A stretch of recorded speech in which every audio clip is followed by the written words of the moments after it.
Hoy nos acompaña una figura clave en el ecosistema emprendedor europeo, Tom Horsey. Tom ha fundado más de 15 empresas y ha invertido directamente en unas 100 startups. Hablaremos con él sobre cómo construir el futuro desde cualquier punto del mapa. Hola Tom, bienvenido a Conectando Ideas. Hola, ¿qué tal? Pues muchas gracias por la invitación. Gracias por sacar un poco de tu tiempo libre entre un proyecto y otro para poder estar un rato aquí con nosotros, con los seguidores del podcast de Conectando Ideas. Bueno, es siempre un placer. Si se puede bueno, a mí me gusta el micrófono, así que entre que me gusta el micrófono y compartir conocimientos y experiencias, pues mola, pues aquí estoy. Encantado. Y seguro que de todo lo que hables vamos a aprender nosotros. Me gustaba invitarte al podcast, a ti, a un perfil como el tuyo, porque vamos a hablar sobre un punto de vista que nunca hemos tratado en el podcast nuestro, que es la inversión de cara al emprendimiento. Y va a ser un punto de vista muy, muy interesante porque vamos a conocer desde otro lado la parte de emprender, ¿no? Pero antes de comenzar con nuestro episodio, Tom, preséntate, así te conocemos un poco y ver cómo has llegado hasta a sentarte aquí frente a mí hoy. Vale, pues como he dicho, Tom Horsey, soy inglés de nacionalidad. Llegué inicialmente a España con 18 años, luego volví a Reino Unido y volví a venir ya para largo plazo con 23, creo que tenía, así hace unos cuantos años. Acabo de cumplir 52, así que son unos cuantos años.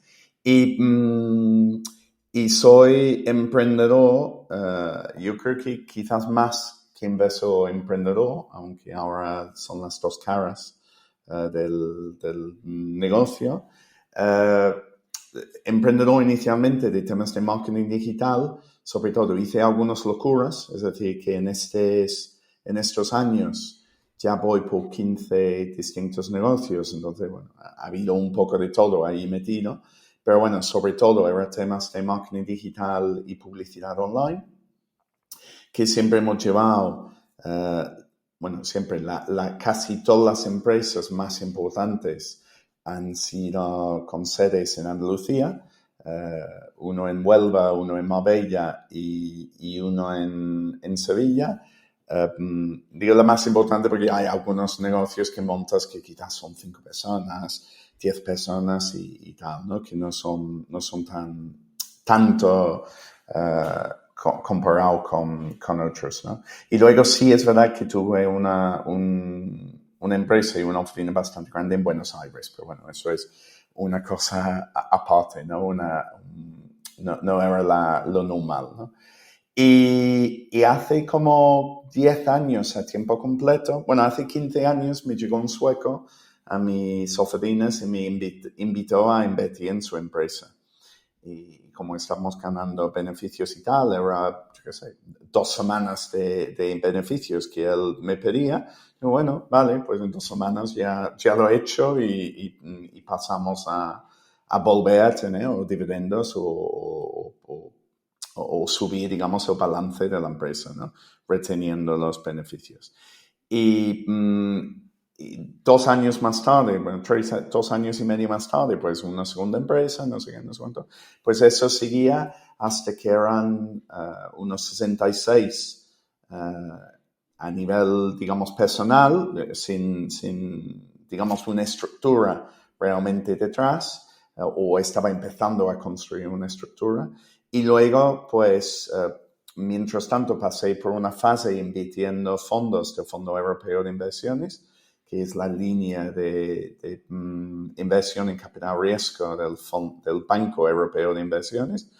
Y eso es mucha burocracia, ¿no? Es decir, para empezar, porque hay unos terceros que están utilizando fondos públicos y tú tomas las decisiones de inversión, por lo cual, pues claramente tiene que haber ahí unas reglas y una burocracia para controlar lo que estás haciendo y claramente validar antes, homologarte, digamos, certificarte antes de que realmente sabes lo que estás haciendo, ¿no? Pero aparte de eso, es casi igual trabajar con ellos que tener un fondo regulado, porque ellos tienen toda la parafernalia que hay un fondo regulado, de regulador, de auditoría, de lo que llaman un depositario, pues todas esas cosas existen cuando inviertes dentro de esta línea de Business Angels, de Fondo Europeo de Inversiones. Entonces, bueno, el resumen final es que decidí que si la montaña no venía a Moama iba a la montaña, y decidí montar un fondo regulado que con el primer fondo ya hemos hecho 50 primeras inversiones, y ahora estamos con el fundraising, es decir, levantando fondos de terceros para el segundo fondo, para seguir haciendo pues, lo mismo, ¿no? Es decir, que llevo básicamente 15 años siguiendo la misma tesis de inversión, y bueno, y ahora lo hacemos como fondo regulado. Pero en mi corazón de corazones, creo que soy más emprendedor que inversor. O entramos como inversor pensando como emprendedores, que creo que tiene sus beneficios para las empresas, pero bueno, que somos más, no sé cómo decirlo, porque somos más metidos en la operativa, estamos más dispuestos y quizás más capacitados hasta cierto punto de meternos en la operativa o ayudar en la operativa de las empresas, porque conocemos lo que es montar empresas y hacerlas crecer, ¿no? Nunca he llegado a tener una empresa de más de 15 millones de euros de facturación, ni que tenga más de 50 empleados, pero eso ya he hecho varias veces, ¿no? Entonces, bueno, que como emprendedor, pues entonces nos ayuda, digamos, esa experiencia podemos aportar a las empresas donde invertimos. Luego Perdona, hablaremos... una larga. Te he dicho que me gusta mucho los micrófonos. Me hace una pregunta y sigo yo horas. No te preocupes. Luego hablaremos de diferentes pinceladas que has dado, de definiciones, de tipo de inversión, de tipo de participación en diferentes empresas. Pero vamos a pivotar siempre este episodio sobre una definición de negocio llamada startup. Para alguien que esté, como tú, muy metido en el mundo del emprendimiento y de diferentes tipos de proyectos, puede ser una palabra muy familiar, pero para una persona que te escuche por primera vez, ¿qué diferencia hay esencial entre una empresa tradicional, como la que conocemos todos, y una startup? Pues es buena pregunta, porque últimamente he estado hablando con gente, he dicho, no, trabajo en el mundo startup. Y dicen, ¿y eso qué es? Vale, pues yo tomaba por hecho que todo el mundo entendía, ¿no? Pues mira, realmente la diferencia es en la capacidad de crecimiento, ¿vale? En un mundo... Bueno, hay muchas diferencias, pero en cuanto a si una empresa es invertible o no invertible, una startup es una empresa invertible con un crecimiento potencialmente exponencial, ¿vale? Y un pyme, una empresa normal, suele tener un crecimiento más bien lineal. Es decir, por cada euro adicional de ingresos, hay un aumento proporcional, más o menos, en costes, ¿vale? Claro, las empresas tienen economías de escala, por lo cual pues, quizás esa proporción de costes se va reduciendo un poco en el tiempo, ¿no? Es decir, quizás, yo qué sé, un supermercado. Bueno, el supermercado tiene un margen muy pequeño, ¿no?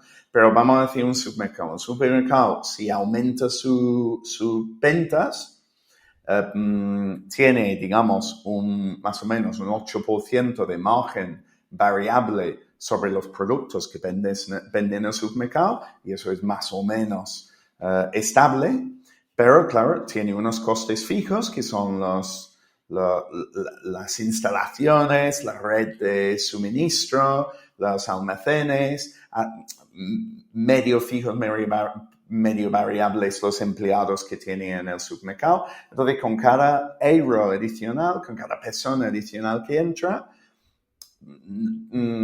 cuando tengan cubierto estos costes fijos, pues ganan un 8%, ¿no? Pero no aumenta de un 8% y más o menos esos costes variables pues siguen al mismo nivel, simplemente que los costes totales, como está cubriendo cada vez más los costes fijos y tal, pues cada vez más el margen global, margen neto, aumenta, ¿no? Pero muy poquito. En una empresa, en una startup, tú tienes un crecimiento potencialmente exponencial donde a priori deberías no tener un aumento de costes por cada euro adicional de ingresos o una cantidad menor, ¿no? O un aumento de costes que quizás no es tan proporcional. Entonces aquí doy un ejemplo, pues yo qué sé, Idealista, ¿no? Que es uno de los grandes startups, podemos decir, dentro de España. Idealista tiene ahí su marketplace, tiene unos costes de servidores, de marketing, de administración, de técnicos, ¿no? Montando estas cosas. Pero estos costes son, bueno, los servidores suben un poquito si hay más tráfico, pero suben muy poco comparado con el coste. Por lo cual, la mayoría de sus costes son fijos. Entonces, si venden un piso más y gana un variable o alguien hace un anuncio en la plataforma, es casi todo ingreso, por lo cual con el tiempo, ¿sabes? Los fijos están aquí, los ingresos van así. Y además son exponenciales, porque ¿dónde está el límite? Pues el límite es en la cantidad de inmuebles hay en venta o alquiler en un territorio geográfico donde están operando. Podrían abrir en Vietnam y vender en Vietnam, ¿no? La única barrera que tienen de entrada en ese sentido es el idioma y bueno, y tiene que ir montando, digamos, la demanda de oferta del marketplace, ¿no? Un Google, si tú te metes a comprar, a buscar, porque por cada euro de cada clic que tú haces un anuncio, realmente Google no tiene un aumento de coste, ¿no? Entonces, eso hace que estas empresas son más invertibles, ¿no? Porque sus economías unitarios son mejores y la capacidad de crecimiento es potencialmente exponencial.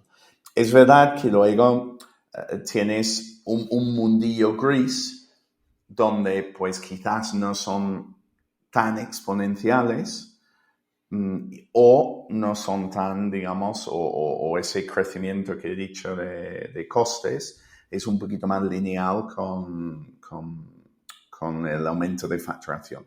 Pero bueno, a muy grandes rasgos, eso te da la idea. Es decir, una carnicería es un pyme. Uh-huh. Un idealista es una startup, ¿no? Pues con esta definición que nos has facilitado, que vemos la diferencia principal en esa evolución, en ese crecimiento más exponencial de una startup, me viene a la mente que debe ser un proceso mucho más complejo de realizar que en una empresa, una pyme, algo mucho más lineal, ¿no? Que puedes esperar un resultado más lineal. Hablando de las definiciones que comentábamos al principio, me gustaría que nos ayudaras en las primeras fases de las startups. He leído dos definiciones muy enfocadas a esa parte de la creación, que son las incubadoras y las aceleradoras. ¿Qué diferencia hay entre una incubadora y una aceleradora en una startup? Vale. Bueno, primero yo no diría que es más complicado, ¿eh? Que es más complicado que montar una empresa. Montar tu negocio como consultor o algo así es igual de difícil que montar una startup. Lo que pasa es que, claro, si tú eres un consultor, si tú estás dando servicios, tus costes van lineales con tus ingresos, ¿no? O sea, que quizá puedes subir los precios, pero que tú tienes X horas que puedes ofrecer como consultor y eso es lo que tienes para vender. Es decir, eso no es startup, es lo que quiero decir, porque nunca puede tener un crecimiento exponencial. Bueno, sería muy difícil tener un Difícil de crecimiento. absorber, ¿no? Sí, sí, sería muy difícil. Es posible, pero sería muy difícil, a menos que tiene una plataforma digital, no sé qué, y ofrece muchas soluciones ahí, o con inteligencia artificial y tal. Pero bueno, volviendo a tu pregunta, aceleradores y incubadoras. Y aquí añado una cosa a startups que no he dicho antes, pero es porque es la razón que hay inversión en este tipo de empresas. Hay inversión en todo tipo de empresas, pero la razón que hay mucha más quizás inversión en este tipo de empresa es porque el tiempo muchas veces es muy importante, ¿vale? Es decir, que como las economías de escala que te he dicho son más importantes que en un negocio normal, o la llegada al mercado es más importante porque tienes un margen más alto, puedes crecer más rápido, pues entonces hay una carrera de tiempo para llegar antes, ¿no? Para llegar antes, hacer tu hueco y tal, porque normalmente deberías estar disrumpiendo un mercado actual o nuevo, ¿no? Es decir, vehículo eléctrico es más nuevo, construcción sería antigua, ¿no? Pero estás disrumpiendo, entonces hay mucha gente intentando disrumpir a la misma vez. Y entonces, pues, si tú tienes más leña para que tu fuego arde más rápido, pues te haces con ese hueco antes, ¿no? Entonces, eso es gran razón. A eso me refería con la complejidad.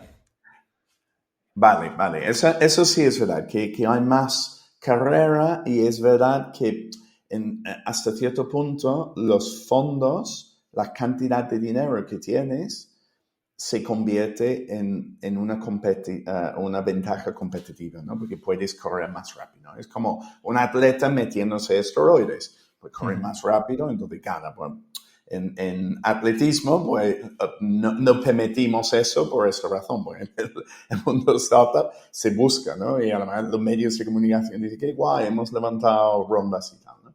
Pero bueno, en este sentido, las incubadoras y las aceleradoras que has dicho, pues ayudan en estos casos normalmente con recursos que no son financieros, de apoyo de mentores o plataformas que ellos pagan, tecnológicas, ese tipo de cosas, un LinkedIn Sales Navigator, este tipo de cosas, te ayudan a coger más ritmo, ¿no? Entonces, la diferencia es simplemente por la etapa, ¿no? Una incubadora es como un bebé. Estás sin capacidad, digamos, para respirar solo como empresa.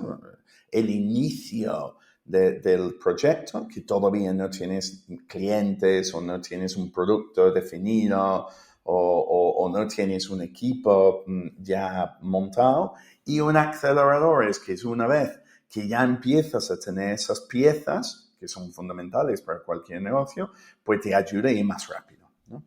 Pero realmente son muy similares. Lo que pasa es que uno es antes en el proceso de desarrollo de una empresa, y uno es un poquito más tarde. La aceleradora te ayuda a dar ese empujón a la startup a poder escalar, ¿no? De manera sostenible, y que no... Es como una guía, ¿no? Como una guía de escalar, ¿no?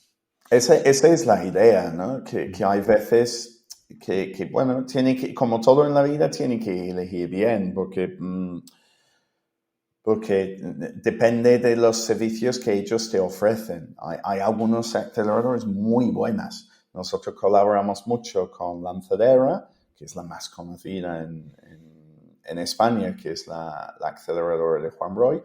Y también colaboramos mucho, por ejemplo, con Bind, que es una aceleradora de innovación abierta en el País Vasco, de industria, que también es muy, muy, muy bueno, pero también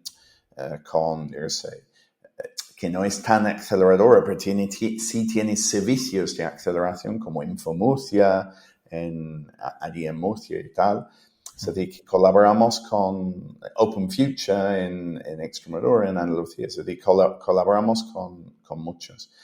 Pero como toda la vida, tienes que ver que realmente hay encaje con lo que tú tienes y los recursos que tú tienes, ¿sabes? Y no tienes, es decir, que te complementen, que no te... ¿sabes? Perfecto. Pues si quieres nos centramos un poco ya en la parte de inversión, que para desarrollar todo esto necesitarás, como comentabas, pues rondas de inversión, aporte de leña a todos estos proyectos. Y me gustaría que nos explicaras la diferencia entre un business angel y un fondo de capital riesgo, que es lo que yo he visto así a grandes rasgos, la forma de financiación más cotidianas en el mundo startup. Vale, bueno, también hay mucho préstamo, ¿no? Enisa hace préstamos a muchas empresas, mucha subvención también hoy en día, con lo de Next Gen, pues más, quizás que en una época normal y tal. Pero bueno, sí, Business Angels y fondos de inversión. Bueno, hay algunas diferencias muy claves, muy importantes. Lo principal es que un business angel invierte con su capital propio, ¿no? Es decir, el coste de oportunidad para un business angel es no gastar ese dinero en sí mismo. Es decir, todo lo que podría invertir o gastar dinero es el coste de oportunidad de hacer una inversión. Es decir, no comprarte un coche nuevo. Por ejemplo, yo como business angel, mi coche, tú ves mi coche y ves lo que he invertido en startups, dice que este tío está loco. La mayoría de la gente dice, ¿cómo que está conduciendo ese coche? Pero bueno, son decisiones que tomas, ¿no? Entonces, eso es muy importante porque quiero decir que no tiene necesidad de invertir, ¿vale? Ninguna necesidad de invertir. Lo que además...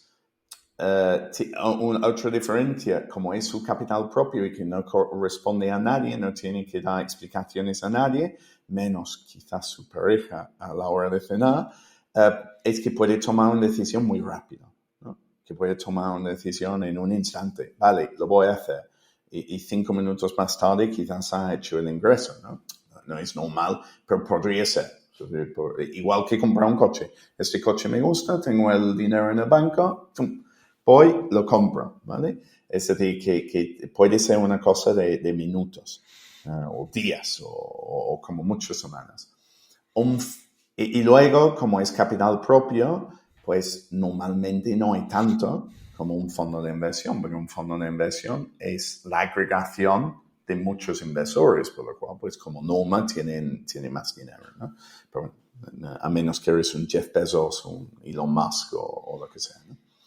Y un fondo de inversión, a diferencia, invierte capital de terceros, entonces tienen su razón de ser, es la inversión, por lo cual pues tiene que invertir, sí o sí, tiene un periodo de inversión donde tiene que invertir. Los procesos suelen ser más rigurosos en cuanto a la toma de decisión, porque aunque tú lo tienes muy claro, porque esto al final es mucho intuición, ¿no? En esto, porque estás suponiendo en una startup compras, que es otra diferencia con empresas normales, en una startup compras el futuro, inviertes en un futuro, y en una empresa más normal quizás inviertes no en el pasado, claramente estás invirtiendo en el futuro, ¿no? Pero tienes un histórico que, como sabes que el crecimiento es más lineal, más rápido o más lento, pero es lineal, pues entonces estás basándote en información histórica. En una startup, como el crecimiento es exponencial, estás comprando algo que quizás no tiene nada que ver con lo que realmente tú quieres que pase con el futuro, ¿no? Entonces, pues un fondo, los procesos son más rigurosos, aunque por intuición tú crees que esta es muy buena inversión, hay que seguir un proceso porque estás invirtiendo el dinero de otros y con dinero de otros no se juega, ¿no? Hay que ser mucho más responsable con el dinero de terceros que con tu propio dinero.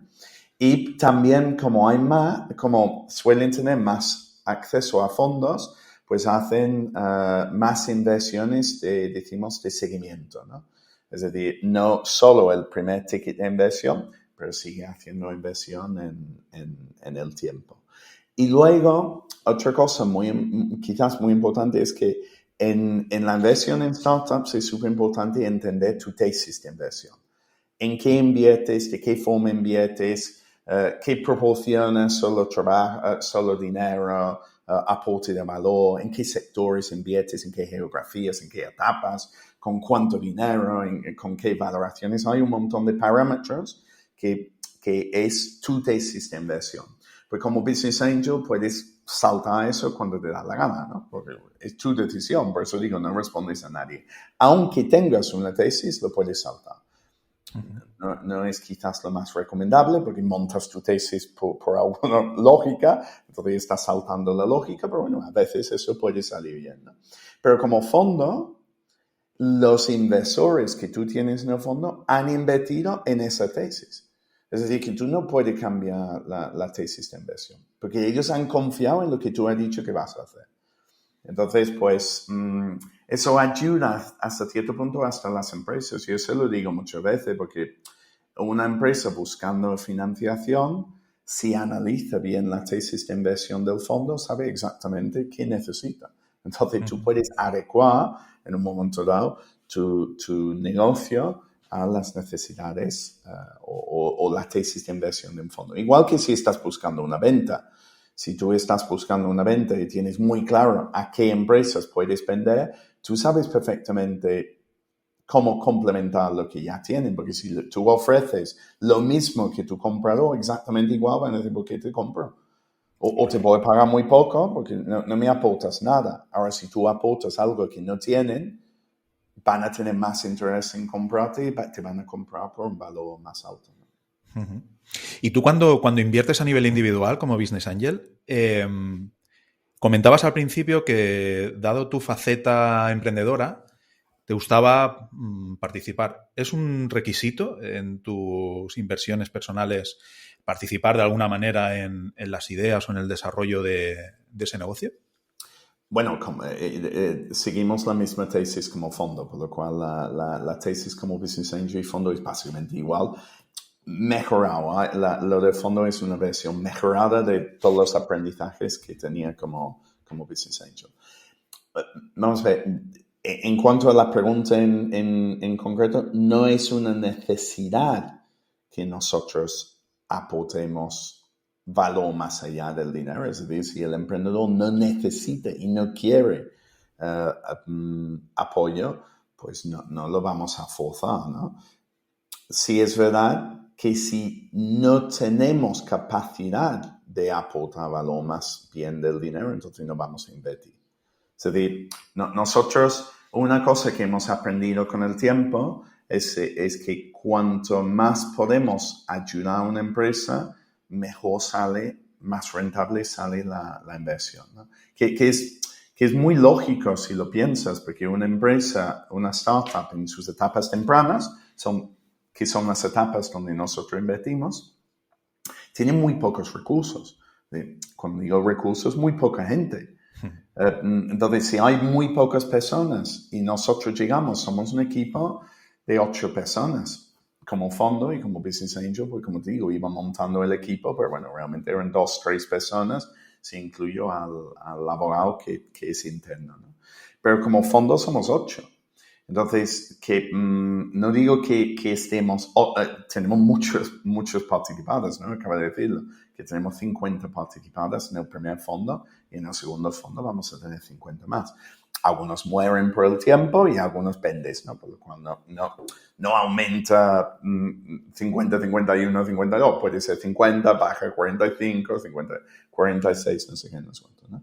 Pero que somos 8. Entonces, si nosotros aportamos a una empresa, yo qué sé, un 5% de nuestro tiempo, ¿no? Un día al mes, ¿vale? Entre todos los que somos en el equipo, esos son 8 días laborales al mes. Es un 40% de una persona. Y nosotros tenemos muchos conocimientos, no porque somos más listos, pero porque tenemos más cicatrices. Quizás también somos más listos, no lo sé. Pero que desde luego más cicatrices tenemos porque hemos estado metidos en tantos follones que hemos bebido muchas cosas. Entonces, nuestro 40% de una persona quizás vale por 2 personas, 5 veces más que alguien que no tenga esa experiencia. Entonces, si tú tienes un equipo de 4 personas y nosotros invertimos y le aportamos los recursos de 2 más, tu empresa es 50%, va a crecer 50% más rápido que antes. Ese cambio es brutal. Imagina, si tú eres una empresa creciendo un 20% mensual, ¿vale? Y ese de 20% mensual subes a un 30%, en el 20% mensual, pues el segundo mes estás en 1,2, ¿no? Y el tercer mes estás en 1,44, ¿no? A 30%, el segundo mes estás en 1,3 y el siguiente mes estás en 39, está 1,69.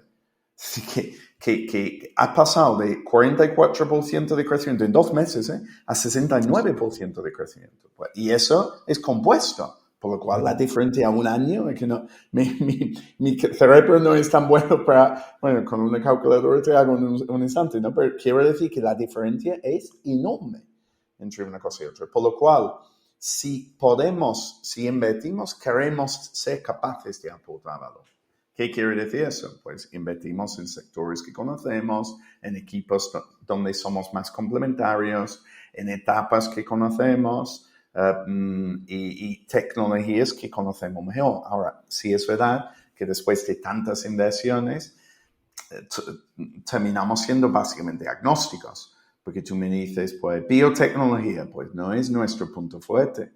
Pero sí es verdad que tenemos, 2 inversiones en biotecnología. Y es donde menos tenemos, ¿no? Porque me dice EdTech, educación, no conocía yo en absoluto antes.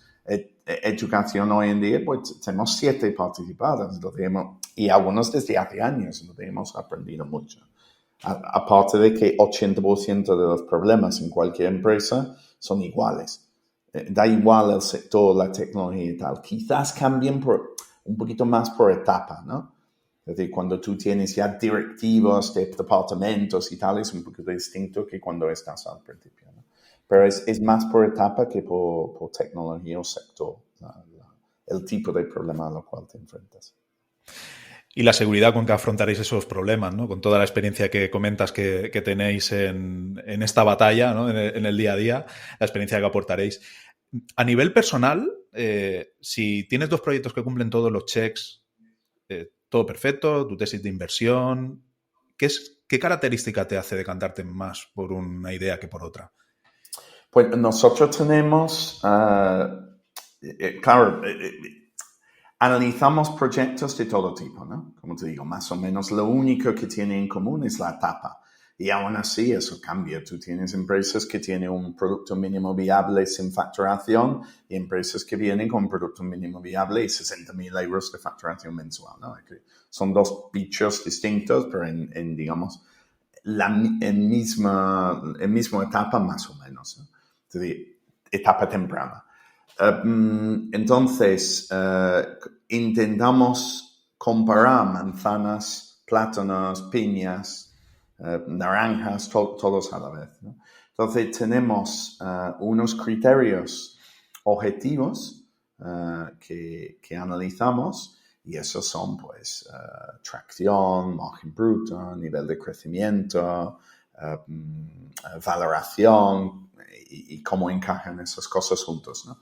Que no puedes, claramente 2 empresas con la misma valoración, uno que no tiene tracción y otro que tiene 60.000 euros de facturación, pues en un mundo normal probablemente eliges de 60.000. También depende en que hay negocios que no tienen facturación hasta que hayan pasado un montón, ¿no?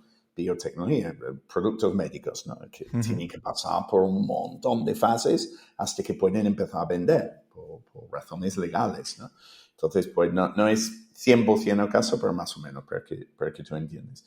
Entonces, pues tenemos estos criterios objetivos y tenemos muchos criterios subjetivos. Somos 4 en el comité de inversiones, donde cada uno tiene su punto de vista y da más importancia a algunas cosas y que dan menos importancia a otras. En general, y esto es común para yo creo que cualquier inversor, en general, lo más importante es tener confianza en la capacidad de ejecución del equipo. ¿Vale? ¿Por qué? Porque al final nosotros no tenemos globos de cristal, no sabemos lo que va a pasar el día de mañana. Si puedes tener pistas, ¿no? Sabes más o menos qué sectores están en crecimiento, sabes más o menos qué problemas a nivel macroeconómico o microeconómico son más importantes, qué dolores hay que resolver en el mundo o en la sociedad, en un país y tal. Pues, hay ciertas cosas que sí que puedes suponer, ¿no? Pero bueno, de aquí a nuestro temporal de inversión son de 5 a 7 años, dentro de 7 años, donde estaremos. Yo qué sé, ChatGPT no existía hace más de 2 años y medio, ¿no? Entonces, ¿dónde vamos a estar en 7? Es muy difícil saberlo.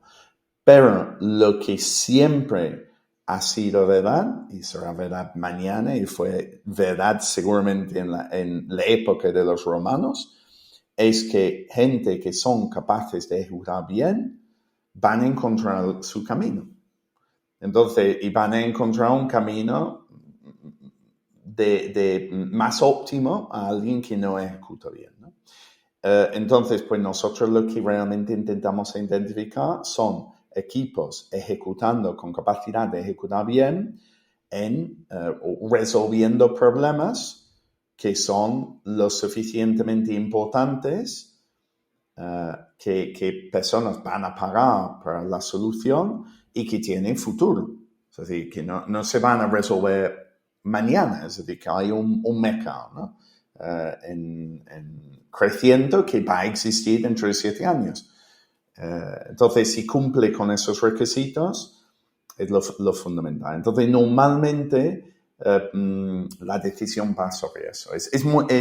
Si encontrásemos en una situación donde eran equipos igual de buenos ejecutando, que teníamos la confianza que iban a ser igual de buenos en el futuro, que tenían los mismos niveles de tracción, que el futuro de del problema que resuelven es igual y tal, pues entonces pues iríamos a precio, ¿no? Iríamos a pues cuál de estos tiene una valoración más baja de acuerdo a su nivel de tracción, ¿no? Pero lo fundamental es la capacidad de ejecución del equipo y dentro de eso, para añadir un pequeño diferente, porque esto es normal para todos los inversores, cómo nosotros podemos aumentar ese nivel de capacidad de ejecución, que es un poco lo que digo de aporte de valor. Si complementamos en capacidades, pues entonces probablemente vamos a ser más capaces de ayudar a esas empresas y hacer pues añadir ese coeficiente a sus capacidades como equipo. Lo que estaba explicando antes. Sí. Los 8 días. Me ha sorprendido tu respuesta, lo del valorar el equipo, darle tanta importancia a las personas que forman parte del proyecto que os presentan. Es lo único, porque piensa en cualquier negocio que quieras y dices, el negocio cambia. Entonces, ¿cómo te adaptas a eso? Pues un buen equipo. Me decían el otro día que, por ejemplo, yo qué sé, supermercados o sitios que venden comida han existido toda la vida.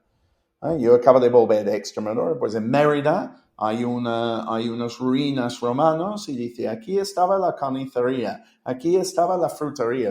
Bueno, hoy en día son supermercados, pero es igual, ¿no? Al final, supermercado, lo único que he hecho es coger la carnicería, coger la frutería y meterlo en un sitio, ¿no?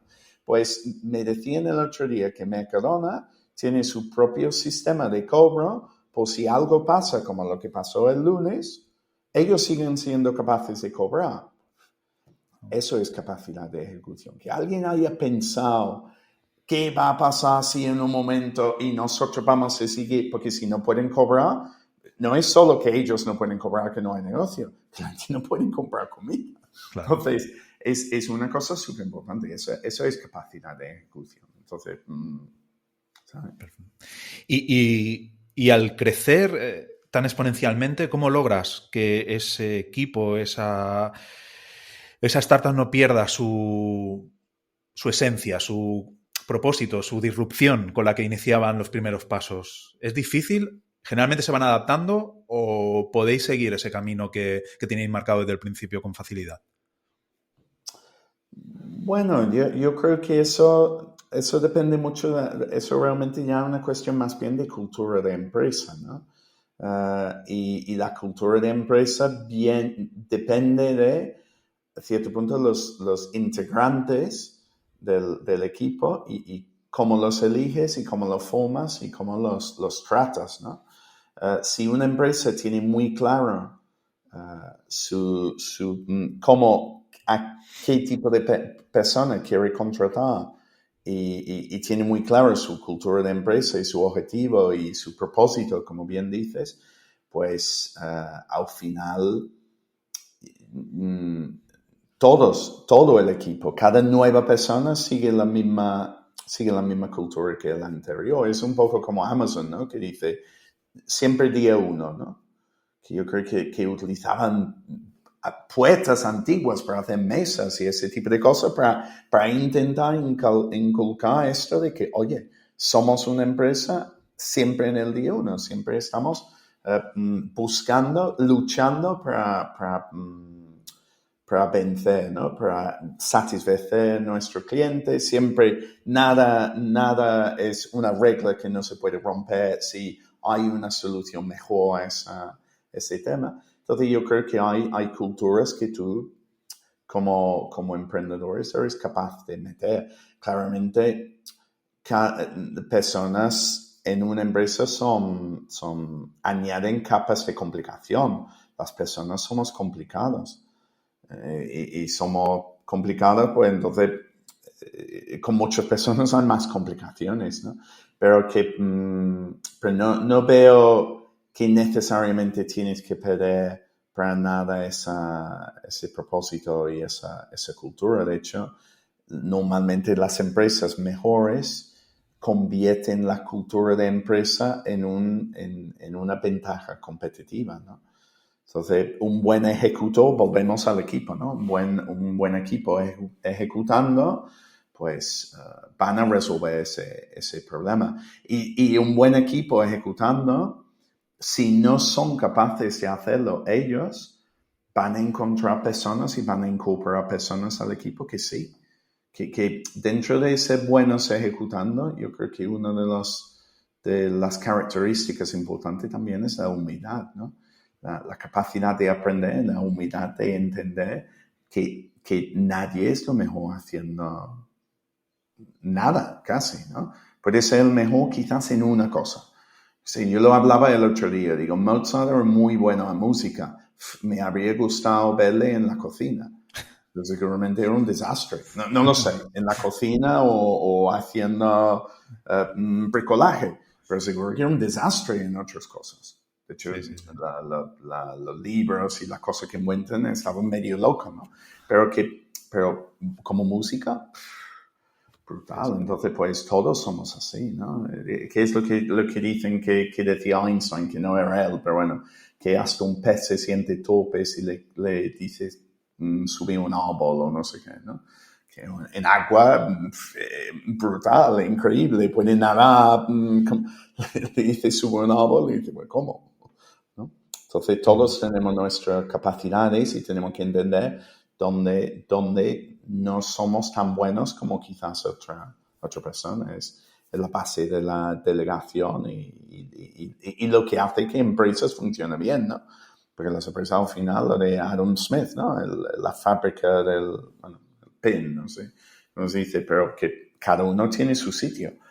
Y si tú montas un equipo complementario que son los mejores haciendo cada uno sus cosas y todas esas cosas funcionan bien en su conjunto, tienes una empresa que va a vencer sí o sí.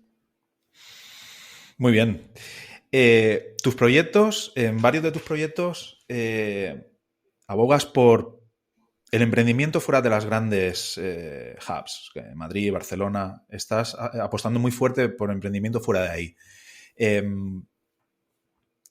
¿Qué retos o qué oportunidades o qué dificultades encuentras en apoyar proyectos que estén fuera de grandes centros? Bueno, el primer reto es que es más difícil identificarlos, ¿no? Teniendo en cuenta que nosotros invertimos en etapas tempranas, este no es un mercado donde te metes en un ordenador terminal de Bloomberg y buscas la empresa. Que son empresas nuevas que quizás son 2 personas en un pueblo que nunca han salido en los medios de comunicación y están metidos en su cueva, ¿no? Entonces, ¿cómo lo identificas? ¿Cómo te encuentras con ellos? ¿Vale? Entonces, ese es el primer reto, que nosotros tenemos que hacer mucho trabajo yendo a estos sitios a conocer las empresas, ¿no?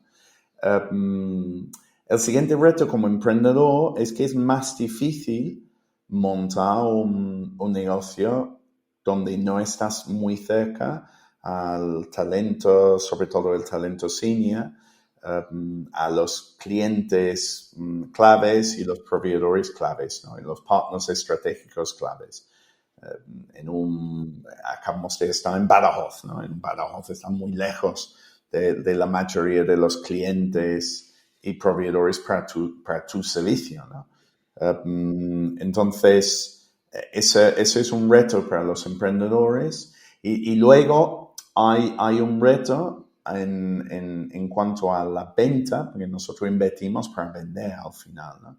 Hay un reto en la venta que si tú estás en un Badajoz, el valor probable de venta va a ser menor que la misma empresa en Madrid, ¿vale? ¿Por qué? Porque si, yo qué sé, imagina, quieres vender a unos chinos y unos chinos dicen, qué difícil es llegar desde Shanghai a Madrid.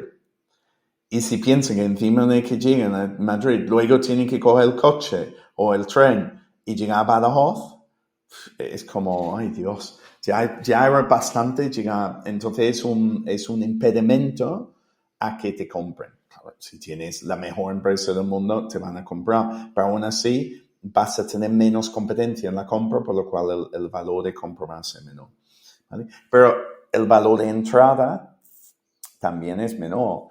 Y el riesgo de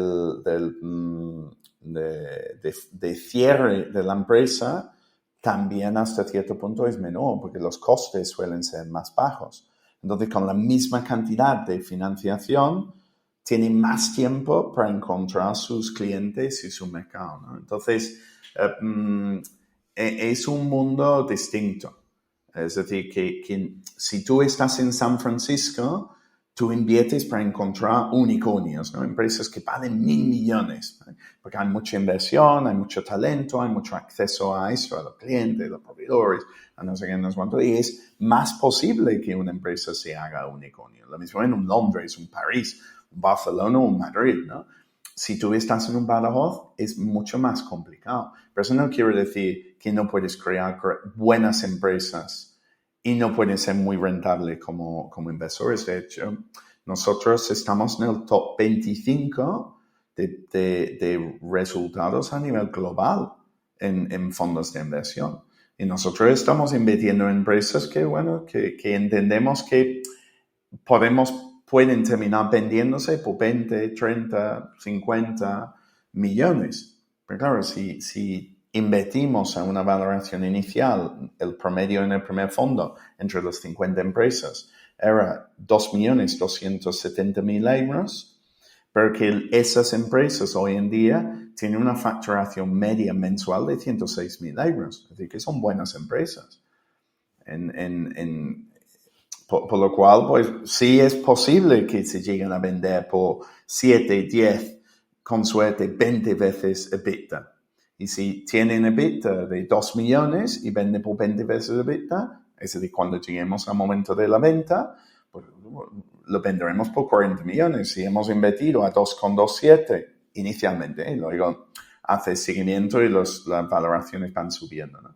Pero si nuestra inversión inicial ha sido más o menos 2 millones y nuestro valor de venta son 40, dime tú, eso, en 7 años, 20 veces tu valoración es un buen resultado, ¿no? Pero sí, es distinto. El juego es un poquito distinto. Quizá por esa razón le dais tanta importancia a la comunidad, a crear comunidad entre ellas. Bueno, eso es también para aportar valor, ¿no? Que si nosotros podemos crear comunidad, bueno, trabajamos para crear comunidad entre nuestros participados y con otros inversores y tal, pues aumentas el nivel de apoyo que tienen las empresas. Por ejemplo, entre nuestro grupo de participadas compartimos muchos contactos, compartimos muchos conocimientos, por ejemplo, qué agentes IA funcionan mejor, ¿no? ¿Qué herramientas de inteligencia artificial aportan más valor a mis procesos o a procesos en general? Entonces, pues, ese tipo de cosas te ayuda mucho, porque hay tantas herramientas, es muy difícil elegir. El otro día era, oye, ¿alguien puede proponer una agencia de publicidad buena para temas de SEM? Y que es difícil, porque es difícil saber bien quién trabaja bien, porque todos parecen magníficos, pero que hasta que hayas empezado a trabajar con ellos, no sabes. Entonces, pues, si tú tienes gente que hacen tipos de promoción similares, porque claro, hay gente buena haciendo un tipo de acción publicitaria u otra, pero si tú tienes empresas que tienen acciones publicitarias similares y uno ha encontrado una agencia que funciona muy bien, pues comparte esa información con las otras, pues claramente les ayuda no equivocarse en la selección de una agencia. Y es solo ese pequeño punto quizás le hace ganar meses de trabajo y ahorrar mucho dinero o no malgastar mucho dinero y a la vez que aumentan el crecimiento de su empresa. Entonces, pues, solo ese pequeño cambio puede significar que la empresa de aquí a 6 meses factura el doble de lo que facturaría sin compartir esa información. Entonces, bueno, por eso trabajamos mucho en la comunidad, porque al final hay un ciclo virtuoso en hacerlo. Incluso la solución que ofrece una empresa puede ser beneficiosa o utilizarse como herramienta en otra, entre ellas complementarse. 100%. Tenemos uno, por ejemplo, que es una herramienta que ayuda a equipos comerciales a vender mejor porque hace un análisis psicológico de los clientes, ¿no? Entonces, viendo cómo escriben en emails, cómo responden a las videollamadas, porque se va grabando las llamadas y las videollamadas y tal, pues te propone formas de ayudarte en la venta, ¿no? Hay gente que está más interesada en precio, gente que está más interesada en calidad, gente que está más interesada en la conexión personal con quien está vendiendo el servicio, etcétera, etcétera, ¿no? Pues entonces este servicio identifica estas características del cliente, lee toda la información histórica y te propone cosas para el futuro. Pues eso, claro, tenemos muchas empresas que venden B2B. Pues allí tiene un proveedor magnífico, ¿no? Claro. Muy bien, pues yo siempre que venís un perfil parecido al tuyo, me gusta hablar mucho del futuro.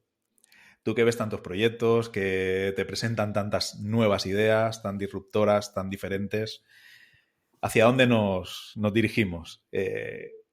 Sé que es imposible, como comentaba lo de ChatGPT, hace 2 años y medio que no lo conocíamos, ahora forma parte de nuestro día a día, pero ¿hacia dónde ves que nos dirigimos? Yo creo que en ese sentido es más fácil normalmente decir hacia dónde no vamos, ¿no? Porque hay cosas que dicen, mira, esto tiene los días contados. Ah, sí. Es más difícil saber más allá de decir las cosas típicas, ¿no? Claramente vamos hacia un mundo donde va a haber más inteligencia artificial metido en todos los procesos de todas las empresas. Eso queda claro. O ciberseguridad. Cada vez dependemos más de yo qué sé, maquinaria conectada a Internet, ¿no? Coches, frigoríficos, aspiradoras. Pues claramente entonces pues hay más potenciales agujeros, ¿no? Lo del lunes parece ser que no era un ciberataque, pero bueno, lo que hizo caer toda la energía en el país, ¿no? Pero podría haberlo sido. Entonces, ese es uno. Llevo años hablando de defensa. Ahora en España e Italia ya hablamos de llegar a un 2% de gasto del PIB en esto. OTAN ya está proponiendo el 3 y Trump quiere el 5. Si realmente llegásemos del 2, que creo que ahora mismo estamos como en 1,5, al 5, es más de triplicar el gasto que estamos haciendo esto, ¿no? Luego hay otras cosas, hay un envejecimiento de la población, con lo cual servicios que encajen en eso mejor. Si hay más inteligencia artificial y tal, probablemente vamos a tener a la larga más horas de trabajo y más horas de entretenimiento, por lo cual pues allí hay otra tendencia. Es decir, el agua cada vez hay más complicación, cambio climático, hay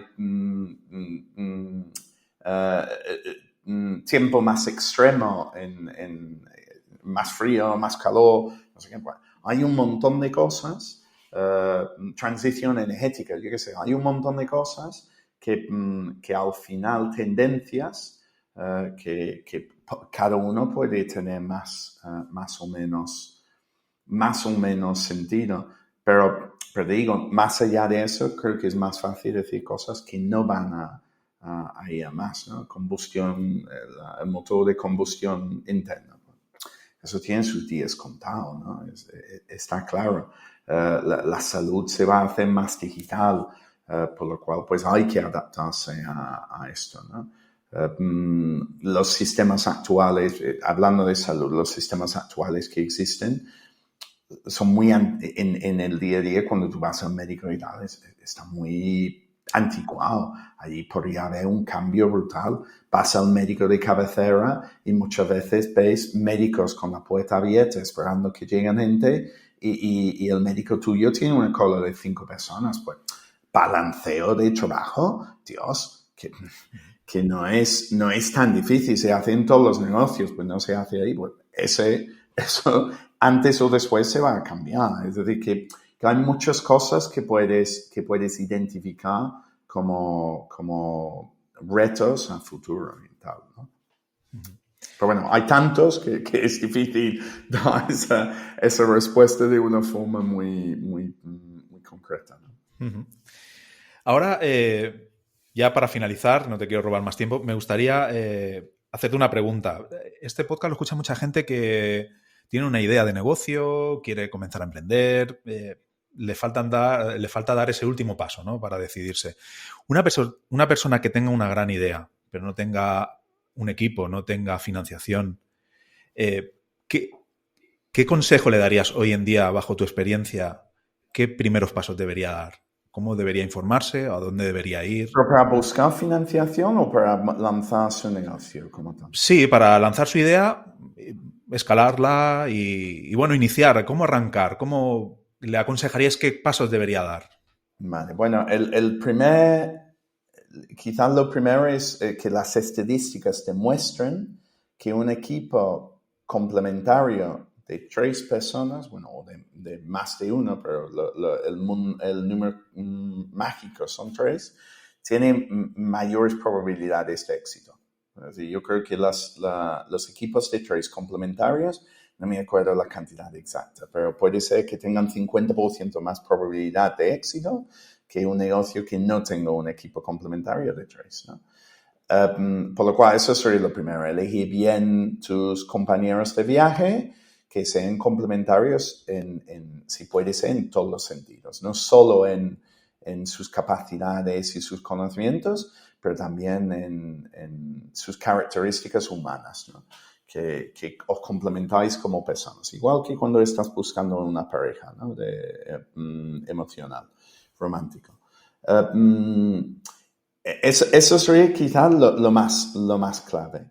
Lo segundo, que hay mucha gente que lanza negocios y no tiene muy claro qué problema están resolviendo. Entonces, si tú no sabes qué problema real estás resolviendo, ¿cómo vas a ¿Cómo vas a encontrar tu cliente perfecto? ¿Cómo vas a adaptar tu servicio?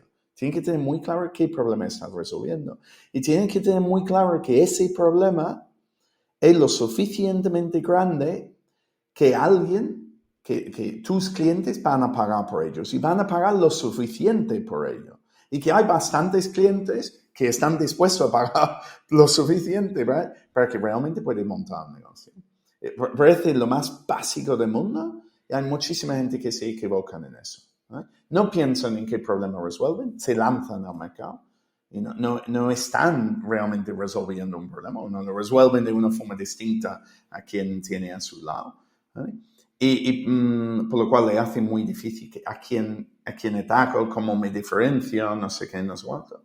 Y luego hay muchos que lanzan servicios que dicen que no van a pagar lo suficiente para esto, para que realmente lo puede ser negocio, ¿sabes? Es decir, es como si tú quieres montas una idea de montar un supermercado pensando, no, que voy a ganar un 30% de margen. Si llegas a eso, ¿no? Montas un plan financiero y dices, ¿cómo vas a llegar a un 30% de margen? Si los supermercados tienen un 5, 4, 6, 8, si lo hacen súper bien. Digo, ¿cómo lo vas a...? ¿Sabes? Que no piensan lo suficiente en estas cosas. Y hoy en día es súper sencillo, porque hasta lo puedes preguntar a un ChatGPT. Tú tienes una idea de negocio, pues lánzate a ChatGPT y dices, oye, ¿cuáles son los márgenes? ¿Y cuáles son los costes? Y ya empiezas con una conversación, empiezas a montar, estructurar lo que tiene que ser el negocio. Si a la vez buscas gente y hasta ahí puedes hacer un ChatGPT o un sistema de esto, porque puedes hacer un análisis psicológico de las personas por lo que escriben. Hace un análisis, a ver si es gente complementario conmigo. Subes bajas los perfiles de LinkedIn y subes los dos y dice, como de complementarios, son como trabajadores. Yo no digo que no va a alucinar un poco y que no vas a tener que utilizar tu coco, por eso lo tienes, ¿no? Para utilizarlo. Pero te va a ayudar. Te va a hacer que el proceso sea mucho más sencillo, porque mucha gente dice, ¿pero dónde empieza? Pues empieza ahí. Que empieza a darte ideas y empieza a tirar, tú empiezas a tirar de hilos y cuando ya has tirado de unos cuantos hilos, de repente dice, Dios, aquí tengo un plan que no está mal, ya se inicia, luego te pones a ejecutar. Espero que le hagáis caso a Tom, porque experiencia tiene y ha batallado en muchas guerras. Espero que le hagáis caso. Tom, estoy encantado de poder hablar contigo. Ha sido un placer pasar este rato. Sé que te he sacado de tus tareas diarias, que tenías hoy mucho trabajo acumulado. Tengo una llamada ahora que el pobre está diciendo, le he avisado, digo, llego un poco tarde, pero bueno, sí. No te preocupes, acabamos ya. ¿Dónde te podemos encontrar? ¿En qué webs? ¿Cuáles son tus direcciones de tus proyectos? ¿Cómo podemos hablar contigo? La forma más sencilla probablemente es LinkedIn. Yo las dos redes sociales que más utilizo, bueno, por excelencia es LinkedIn y luego hago algunas cosillas en Instagram. Sí es verdad que con LinkedIn lo mejor es enviarme un mensaje porque he llegado al límite de contactos que puedo tener, por lo cual si no me envíes un mensaje es difícil que lo vea. También a veces es difícil que vea los mensajes, porque es decir, que no pienses que si lanzas algo y no respondo es porque paso de ti. Sigue escribiendo y al final estará ahí arriba y lo contestaré, ¿no? Que tenemos interés en hablar con gente, es nuestro trabajo. Es relacionarnos con emprendedores, posibles inversores. Pienso, nosotros al final somos intermediarios entre la financiación de terceros y empresas, por lo cual nuestro mundo es conectar con personas, ¿no? Pero esa es la forma mejor. Eonic.fund es la web, que es eoniq.fund. Pero bueno, lo más fácil es Tom Horsey, que solo somos dos creo que en el mundo, de que pones Tom Horsey y te sale. Si haces una búsqueda en Perplexity o uno de estos, bueno, Perplexity es el mejor, ¿no? De búsqueda ahora mismo. pues te sale pues toda mi información de contacto y tal. Y en LinkedIn permito que me envíen mensajes sin estar conectado por ese mismo problema. Vale. Pues ya sabéis, a poneros en contacto con él, todos los que tengáis inquietudes, todos los que queráis pues llevar adelante un proyecto, y a ti animarte a seguir luchando, seguir trabajando por engrandecer, ¿no?, el emprendimiento en estas zonas quizás menos impactantes, ¿no?, que tienen menos posibilidades, pero que gracias a vosotros logran esta visibilidad y poder desarrollar todos sus negocios. Gracias, Tom, por acompañarnos. Solo añado una pequeña cosa, porque es lo que tú dices. La gente dice, eso es España profunda, todo olvidado. Mercadona, ¿de dónde es? Valencia. Inditex, ¿de dónde es? Galicia. Cosentino, ¿de dónde es? Almería.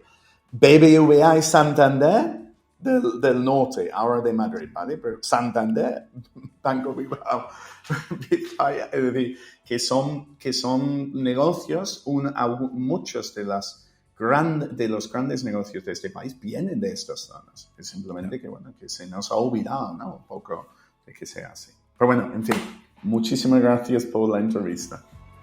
Gracias a ti por acompañarnos este tiempo. Gracias, Tom.